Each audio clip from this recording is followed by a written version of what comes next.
akong ablihan sa Salmo 137 Pati basa ko. hangtod sa 4. Ako basa sa English ha. By the rivers of Babylon, we sat and when we remembered Zion, there on the poplars we hung our harps, for there are captors asked us for songs, and tormentors demanded songs of joy. We said, "Sing us one of the song of Zion." Or how can we sing the song of Zion of the Lord when in a foreign land? 137. 137, 1 to 4. 1 to say, Basa. Adol sa mga suba sa Babylon na.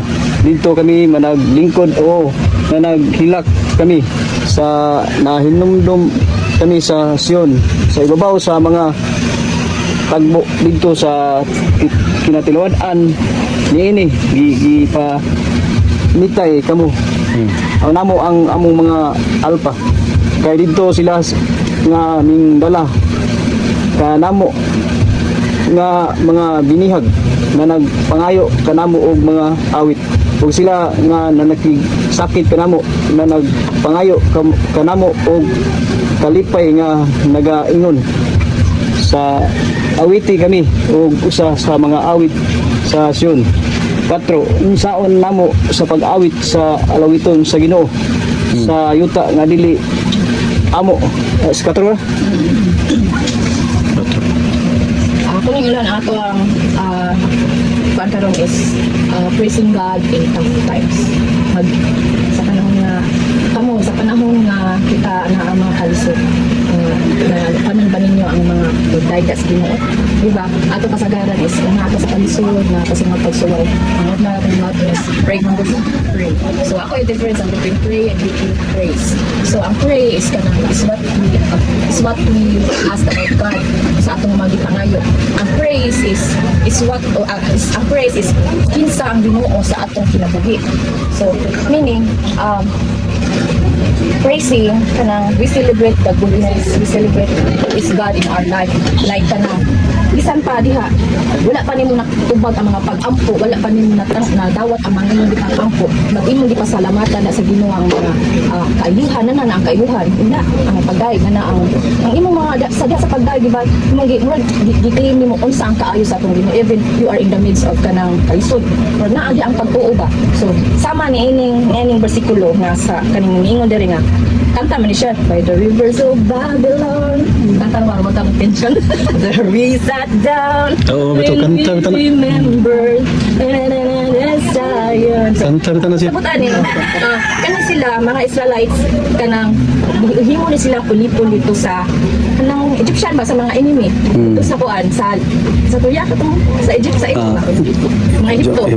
Hindi kani sila kanang kani sila mga sa abroad ba nga nanarbaho sila sa lugar nga diin may itong abroad kaya nanarbaho sila aron makakwarta kani sila nanarbaho na sila sa lugar nga giulipon nga diin sa mga kaaway.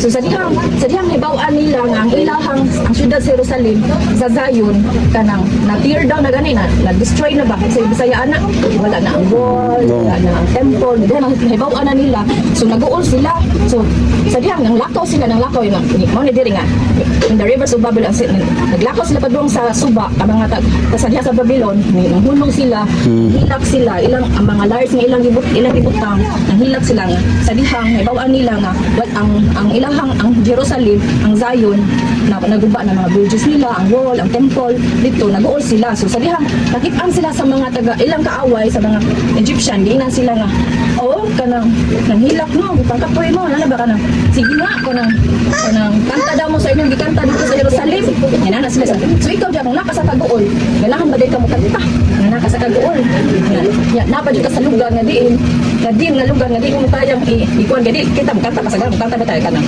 naginusarata or kanang nata sa worship so first po nga nasa simbahan dili tanan nga kanang nasa church po nga kanang willing nga kanang ang kasing-kasing ba dili kay bukat na gidala mo nga di na sila nga kanang how we can sing the song. Yan nga sila for the captors us and tormentors demanded song of joy. They said, sing us the song of Zion. Kantahin niyo sa mga kanta ninyo dito sa Zion, sa Jerusalem. Yan nga sila. How can we sing the songs of the Lord while in a foreign land? So mingon ko pag in a foreign land, mingon ko nga nakasalayong lugar. So ibig pasabot ko nga sa kung mag-ampo ka sa Ginoo, dili pud meaning nga kung kinakasalayo, di ka tubod mo ampo sa Ginoo. And everywhere, God is not limited even at geographic, emotional, baka diha basta kung nanginahanglan ka sa Ginoo, ang Dios na minaw Ginoo bisag asa ka bisan asa ka nga lugar na foreign land. So mao pud niya akong gi-share nga kanang bisan nga nakasakali sa praan nila nga gikapoy sila kanang at ilang gibaba ang mga liars mo kung mga wala na music na nga. So ang sabot ako ang giminin pud ana is kanang bisan pa naka sa kaguol. Ayaw ibaba ang imong mga pagdayga sa Ginoo.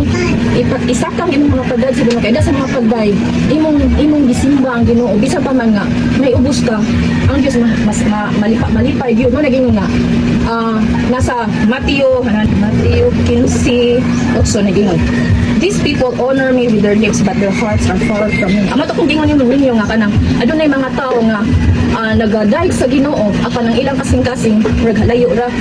So mao to nga kanang ako gingon nga napusana nga nakaingon nga delight yourself in the Lord. Kanaya gusto na ginaya. Delight yourself in the Lord. Yan Diyos. And He will Initial. rejoice in the Lord. So diyan pagadaig na to ang Ginoo. Malipay siya, mahimaya siya. Unya kita po makadawat kita renewed strength sa atong kaugalingon. Diyos magahatag na kung kusog. So isa ni ka-remind nga bisa ako no in my testimony no sa katong. So wala ko kay bao pa ani nga nakabasa ko ani nga pulong. Kay katong heartbroken. Kaya nga ba, instinct nga mag-ampo ko. Kung anong di ko mag-ampo, sa akong pagdaig yun. Kanang kamatan ako sa buntag, di ko mag-ampo, that's what ako. Kanang mukha ka, goodness of God, kanang sa nakanta, mo dyan na una, ibig nagtulog The ko. goodness of Sa God. kamatan ako, nagsikanta ako ang utok, magbayo na akong baba. The goodness of Ang mga God. pagdaig sa Ginoo, dakong kahimuan sa akong kaugalingon. Isa po na siya nga makapalingkod po nato. Ang mga tao man God is diha sa pagtuo na ang pagsalig.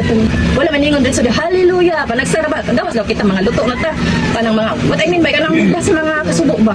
So ato si pangamuyo sa Ginoo. So ato i-give back bisan pa wala pa nato nakita ang atong bisan ang imong problema daw imong marriage, nagaguba na, bisag napauna ka sa utang. Pasalamatan dai kun jud na to ang Ginoo. So isa na kapagdaig nga, pagdasig nga bisan pa sa mga pagsuway nato.